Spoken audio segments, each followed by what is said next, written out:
वित्त मंत्री निर्मला सीतारमण ने इस योजना का ऐलान बजट में किया था।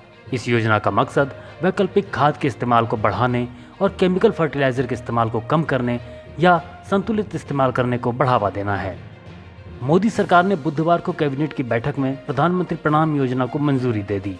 पीएम प्रणाम यानी promotion of alternative nutrients for agriculture management scheme. वित्त मंत्री निर्मला सीतारमण ने इस साल बजट पेश करते समय इस योजना का ऐलान किया था। इस योजना के तहत अगले 3 साल यानी मार्च 2025 तक 3.68 लाख करोड़ रुपए खर्च किए जाएंगे। ये रकम राज्यों को सब्सिडी के तौर पर मिलेगी।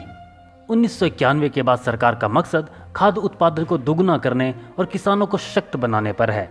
हालांकि पीएम प्रणाम योजना के जरिए सरकार फर्टिलाइजर सब्सिडी के बढ़ते बोझ को कम करना और मिट्टी की सेहत को सुधारना चाहती है। केमिकल फर्टिलाइजर के बहुत ज़्यादा इस्तेमाल की वजह से न सिर्फ खेती में बल्कि अनाज के पोषक तत्वों की क्वालिटी में भी गिरावट आ रही है। 2022-23 में केंद्र सरकार ने केमिकल फर्टिलाइजर पर दी जाने वाली सब्सिडी पर 2.25 लाख करोड़ रुपए खर्च किए थे, जो 2021-22 की तुलना में 39% ज़्यादा है। 2021-22 में 1.62 लाख करोड़ रुपए सब्सिडी दी गई थी। क्या है पीएम प्रणाम योजना? केंद्र सरकार ने किसानों से जुड़ी योजनाओं के लिए 3.7 लाख करोड़ रुपए के पैकेज को मंजूरी दी है। इसमें से 3.68 लाख करोड़ रुपए अगले 3 साल तक यूरिया सब्सिडी पर खर्च होंगे। पीएम प्रणाम योजना के लिए अलग से फंड की व्यवस्था नहीं की गई है। इस पर 2022-23 से 2024-25 तक 3 साल में 3.6 लाख करोड़ रुपए का खर्च आएगा। ये खर्चा उर्वरक विभाग की ओर से दी जा रही फर्टिलाइजर सब्सिडी के जरिए ही दिया जाएगा। यानी अभी जो फर्टिलाइजर सब्सिडी दी जा रही है उसकी सेविंग से ही ये योजना चलेगी। सरकार का क्या है प्लान? सरकार ने यूरिया पर मिलने वाली सब्सिडी को 3 साल के लिए बढ़ा दिया है। इससे किसानों को 266 रुपये 70 पैसे प्रति 45 किलो की कीमत पर यूरिया मिलेगा, जबकि इसकी असल कीमत लगभग 2200 रुपये है। इतना ही नहीं, यूरिया के अंधाधुंध इस्तेमाल के कारण जमीन में सल्फर की कमी हो गई है।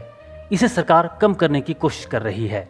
सरकार की ये कोशिश है कि अगर 100 किलो यूरिया डाली जा रही है खेत में तो 5 किलो सल्फर भी डालना जरूरी है। इसके लिए सल्फर कोटिंग यूरिया प्रोवाइड की जा रही है, जिसका नाम यूरिया गोल्डन होगा। इसका फायदा क्या होगा? इस योजना का मकसद न सिर्फ कृषि उत्पादन को बढ़ाना बल्कि पर्यावरण और इंसानों की सेहत पर भी ध्यान रखना है। इसका मकसद केमिकल फर्टिलाइजर खासकर यूरिया के इस्तेमाल को कम करने पर है। किसानों को इससे कैंसर और डीएनए डैमेज जैसी गंभीर बीमारी का खतरा बढ़ जाता है।